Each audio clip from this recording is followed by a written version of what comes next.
Materi yang kedua yaitu mengenai tentang prosesnya menstruasi dan juga siklus menstruasi.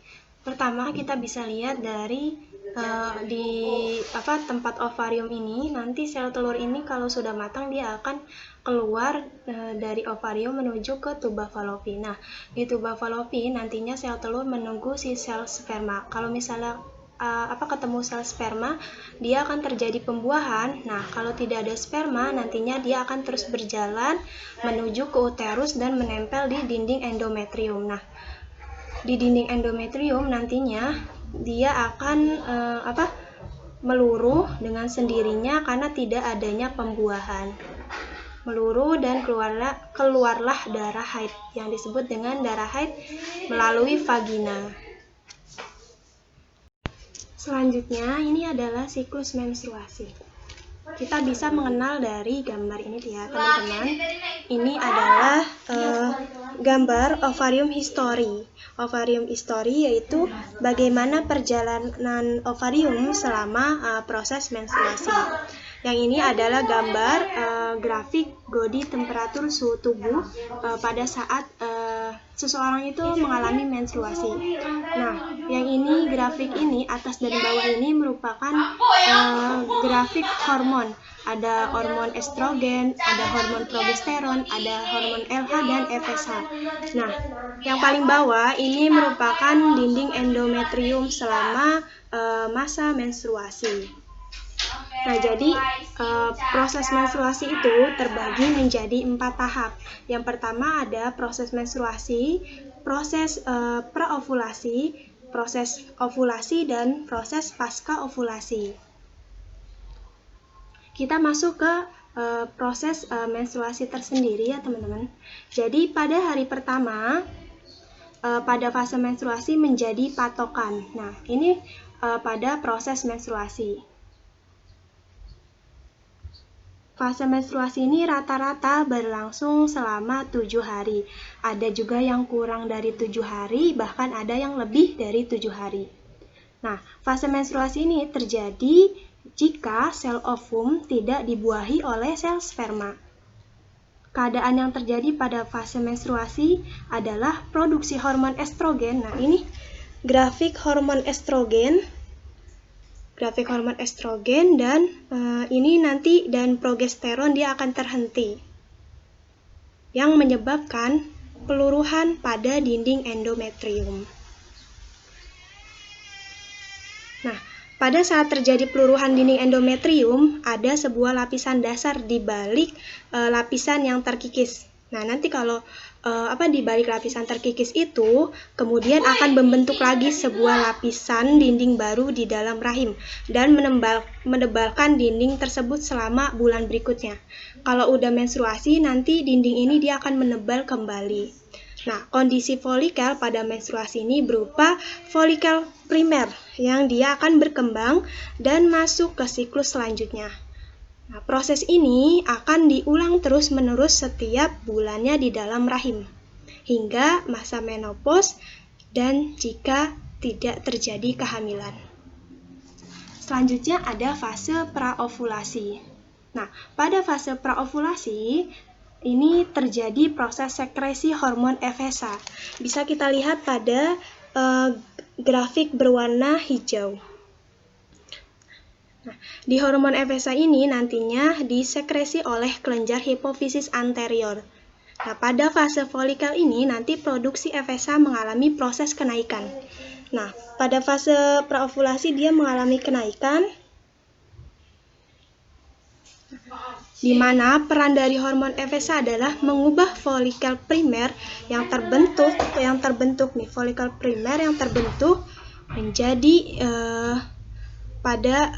folikel primer yang terbentuk pada tahapan sebelumnya menjadi folikel sekunder. Nah, folikel sekunder yang terbentuk nanti akan menyebabkan produksi hormon estrogen dan kemudian akan terjadi penebalan dinding endometrium seperti ini. Jadi dinding endometriumnya ini dia menebal kembali. Nah, fase selanjutnya itu fase ovulasi. Pada fase ovulasi, hormon estrogen dia akan mempengaruhi hipofisis anterior untuk sekresi hormon LH. Nih, ini hormon LH di fase ovulasi dia menurun. Nah, hormon LH ini nanti berperan dalam memicu ovulasi untuk melepas oosit sekunder. Ini oosit sekunder, nanti dia akan melepas. Nah, fase ovulasi ini merupakan tahapan di mana ovum atau sel telur ini siap dibuahi oleh sel sperma. Jadi, di fase ovulasi ini dinding endometriumnya ini semakin menebal. Kenapa semakin menebal? Karena untuk kalau misalnya terjadi pembuahan dia akan untuk proses perkembangan janin, tapi kalau tidak terjadi pembuahan maka dia akan meluruh kembali. Nah, pada fase pasca ovulasi yang terakhir, ini fase pasca ovulasi. Pada fase ini terjadi pembentukan corpus luteum. Ini corpus luteum, gambar ini. Nah, pada corpus luteum yang akan menghasilkan hormon progesteron. Nah, hormon ini nantinya berperan dalam penebalan dinding. Nah, hormon progesteron ini berperan dalam menebalkan dinding endometrium. Nah, sehingga keadaan dinding endometrium nanti akan semakin tebal. Jika terjadi pembuahan, dinding endometrium akan dipertahankan untuk nantinya proses pembuahan. Nah, akan tetapi jika tidak terjadi pembuahan, maka nantinya dinding endometrium ini akan meluruh.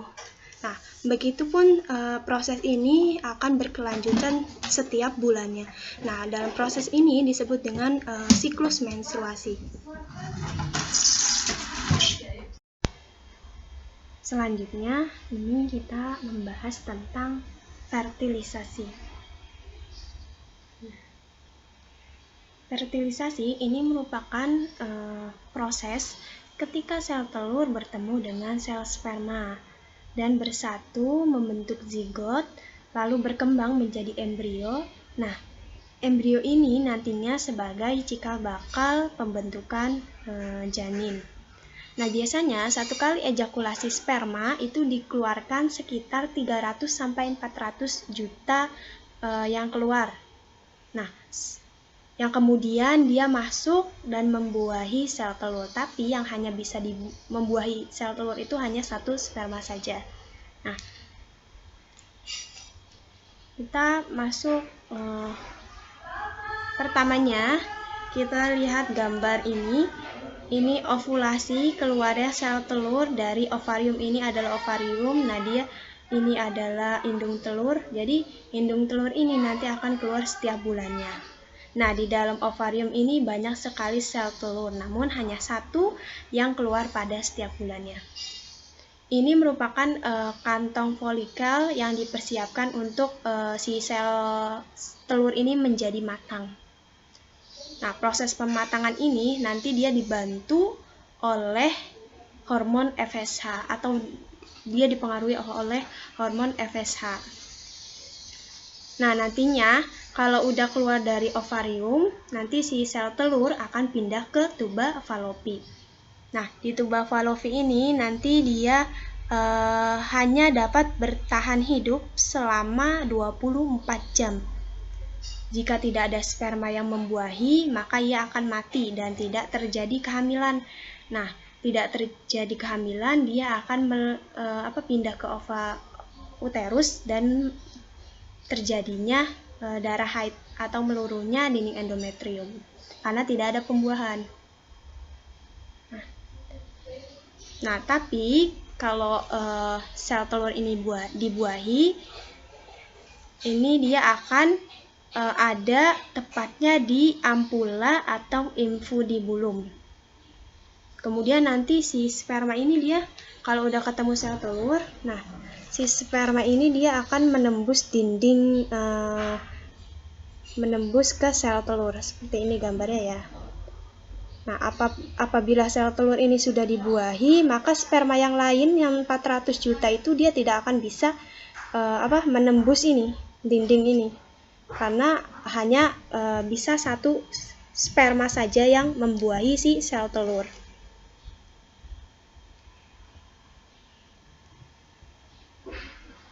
Nah, sel telur yang yang sudah dibuahi nanti dia membelah cepat dan bertumbuh di dalam pars ampularis di tuba Fallopinya menjadi beberapa sel. Ini ya, menjadi beberapa sel.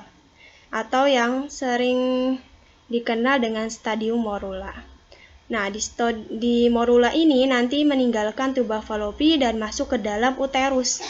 Masuk ke dalam uterus 3-4 hari pasca pembuahan.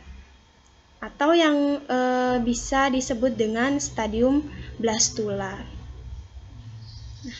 Nah, kadang-kadang ada juga yang sel telurnya yang sudah dibuahi, dia masih ada di tuba Fallopi. Jadi tidak langsung ke uterus. Nah, ini bisa menyebabkan terjadinya keadaan yang membahayakan jiwa ibu atau biasa dikenal dengan kehamilan ektopik. Karena dia berkembangnya itu bukan di rahim tapi di tuba Fallopi. Nah, nanti setelah berada di uterus atau rahim ini, nanti sel telur yang sudah dibuahi ini dia akan menempel pada endometrium, di dinding endometrium. Nah, proses menempelnya si sel telur di dinding endometrium ini disebut dengan implantasi. Nah, nanti di sini menempelnya si sel telur ini di endometrium, dia akan terus membelah menjadi beberapa bagian untuk proses pembentukan sebuah anggota tubuh. Nah, kontak antara zigot stadium blastokista dengan dinding rahim akan menimbulkan berbagai reaksi seluler, sehingga sel trophoblast dapat menempel dan mengadakan infiltrasi pada lapisan epitel endometrium uterus. Nah, tahap ini disebut dengan implantasi atau nidasi yang terjadi kurang lebih 6 hari setelah konsepsi itu hubungan suami istri. Nah, apabila sudah terjadi implantasi atau penempelan sel telur di dinding endometrium, maka bisa dikatakan seseorang itu terjadi kehamilan.